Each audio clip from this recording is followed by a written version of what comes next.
The bright lights seen over Bangor and other parts of County Down are the talk of the place.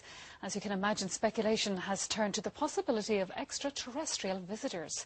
So we sent our very own X-Files investigator, Conor McCauley, to find out more. He's live at Bangor seafront looking to the skies. Earth to Conor. Come in, Conor. Don, I've been keeping my eyes out here for any kind of alien activity over the last 24 hours. So far there's nothing, but I can tell you what happened here on Saturday has caused quite a stir and not a little speculation.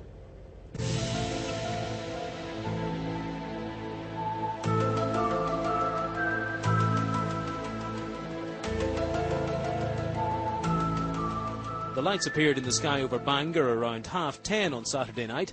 They were up high and moving slowly, apparently in a group and clearly visible from the ground.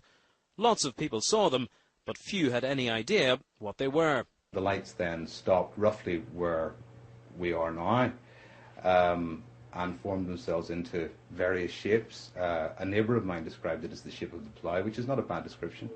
The Coast Guard got lots of 999 calls. People thought the lights were distress flares from ships at sea. Having checked with the other emergency services, the Coast Guard were content there was no cause for alarm, but they were as mystified as everyone else. People were talking about unidentified flying objects, as they always will when there's some strange phenomenon.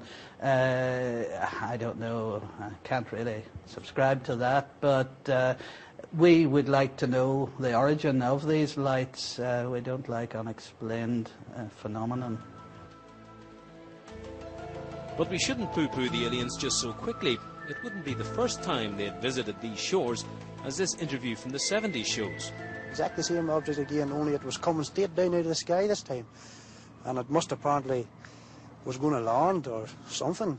And my first reaction was, there's a wee road up there, and we drove on up there, but we looked about for about 10 or 15 minutes, and at this stage, like, I was getting kind of nervous, you know.